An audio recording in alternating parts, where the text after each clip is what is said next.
Bonsoir chers amis, ici Hazel. Je suis heureux de vous retrouver pour cette vidéo. Je vous remercie pour tous vos messages durant mon absence. Tout allait très bien, mais je n'avais tout simplement plus le temps de m'occuper de la chaîne. J'étais très occupé par mes études, mon déménagement et mon travail, mais me revoilà. J'ai essayé au maximum de vous tenir au courant par le biais de l'onglet communauté et de la page Instagram de la chaîne, mais cette année a été disons très chargée pour moi. Cependant, vous pouvez toujours m'entendre sur la chaîne de Most Noises que vous entendrez d'ailleurs dans cette vidéo. Nous sommes plus de 10 000 sur la chaîne. Je vous remercie infiniment. Je reviens avec du temps et plein de nouvelles idées. Je travaille sur une vidéo spéciale que je vous sortirai pour fêter, avec un peu de retard, cet événement. J'aurais aimé vous enregistrer ce message en face caméra, mais comme j'étais trop impatient de vous sortir cette vidéo, j'ai pas attendu d'avoir mon matériel à disposition, et je l'ai sorti quand même. En plus, je travaille sur un nouveau décor pour mes apparitions. J'ai hâte. En tout cas, j'espère que les 3 histoires de ce soir vous plairont. Vous m'avez manqué. Allez, je ne vous embête pas plus longtemps. Bon visionnage.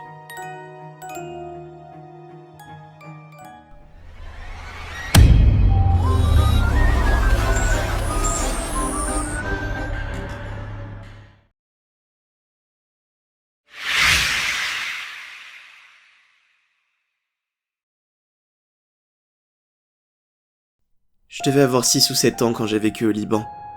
À l'époque, le pays était ravagé par la guerre et les meurtres étaient monnaie courante. Je me souviens qu'à une époque particulièrement violente où les bombardements ne cessaient que rarement, je restais à la maison assis devant la télévision, à regarder une émission très étrange. C'était une émission pour enfants qui durait environ une demi-heure et contenait des images étranges et sinistres. Aujourd'hui encore, je crois qu'il s'agissait d'une tentative à peine voilée de la part des médias d'utiliser des tactiques d'intimidation pour que les enfants restent à leur place. Car la morale de chaque épisode tournait autour d'idéologies très conservatrices. Des trucs comme les mauvais enfants se couchent tard, les mauvais enfants ont les mains sous leur couverture quand ils dorment, et les mauvais enfants volent la nourriture dans le réfrigérateur la nuit. C'était très bizarre, et en arabe pour couronner le tout, alors je n'y comprenais pas grand-chose. Je n'ai jamais vraiment compris ce qu'ils disaient, mais pour l'essentiel, les images étaient suffisamment parlantes pour que je comprenne. Ce qui m'a le plus marqué, cependant, c'était la scène finale. Elle restait sensiblement la même dans chaque épisode.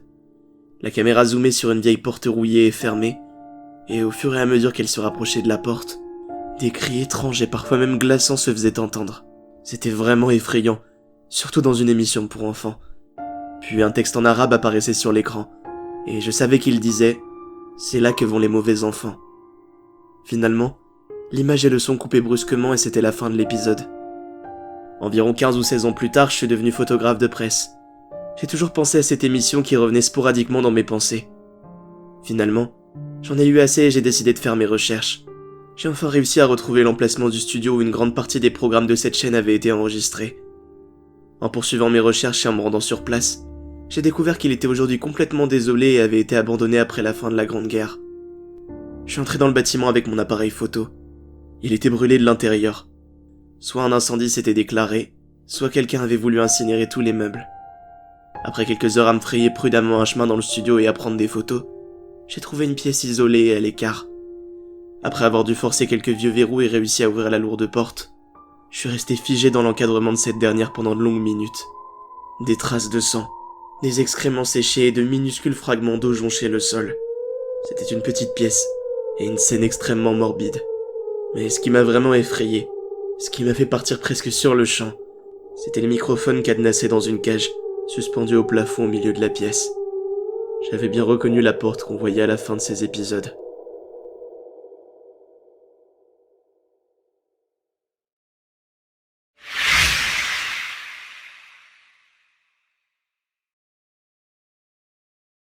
J'ai toujours été une créature d'habitude, et peu d'observations échappent à mon esprit.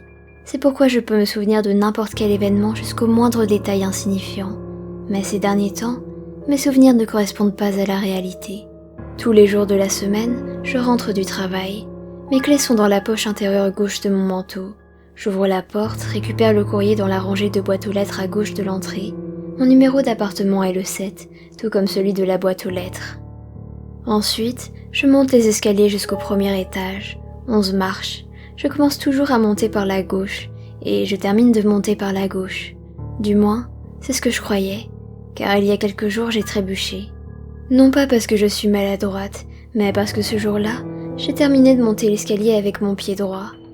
Bien sûr, j'ai douté de moi-même, mais cela m'a suffi pour vérifier le nombre de marches de l'escalier, et bien sûr, il en manquait une. À ce stade, j'aurais pu en parler à mes voisins, mais ils n'étaient pas du genre à s'intéresser aux détails, alors j'ai laissé passer. C'était un changement mineur, auquel je me suis rapidement adaptée, du moins jusqu'à ce que je perde ma montre. La nuit précédente, je l'avais posée sur ma table de nuit, et le lendemain matin, elle avait tout simplement disparu. Il n'était pas impossible que je l'ai égarée, mais je me souvenais parfaitement de l'avoir placée sur la table de nuit. Tout s'est accéléré aujourd'hui. Je me suis réveillée, j'ai pris une douche, je me suis brossé les dents, je me suis coupé les ongles de mes 9 doigts. 9 doigts. L'un d'eux avait disparu sans aucune trace, juste de la peau saine recouvrant la jointure stérile. Ne sachant pas qui appeler, je me suis tournée vers ma mère. Ma voix tremblait lorsque j'ai expliqué ce qu'il s'était passé. Elle est restée silencieuse pendant quelques secondes, avant de me répondre avec une inquiétude palpable dans ses mots. Elle m'a dit que j'étais née avec seulement 9 doigts. J'ai raccroché. Il faisait nuit. Je me suis assis en essayant de me souvenir. Avais-je simplement oublié ? Y avait-il un problème avec mon esprit ? Ce n'est qu'après quelques minutes que je me suis rendu compte que j'étais assise dans le noir, mais qu'il faisait jour. Mon appartement n'avait plus de fenêtre. La panique s'est installée. Ce n'était pas dans ma tête, il ne faut même pas d'appartement sans fenêtre. J'ai essayé de m'échapper, mais il n'y avait pas de porte par laquelle fuir. J'étais piégée dans cette boîte en briques joliment décorée qu'était mon appartement. J'ai appelé la police. Ils ont prétendu que mon adresse n'existait pas. Lorsqu'ils ont raccroché, j'aurais bien appelé quelqu'un d'autre si mon téléphone n'avait pas déjà disparu. Mon ordinateur est tout ce qu'il me reste, et j'essaie d'écrire cette histoire avant que mes doigts n'aient totalement disparu. J'espère avoir le temps de poster ce message avant que mon ordinateur ne se volatilise, mais pensez à ceci. Avez-vous perdu quelque chose récemment, comme votre tasse préférée, peut-être un stylo bleu ? Quelque chose qui a disparu sans laisser de traces. C'est comme ça que tout a commencé pour moi aussi.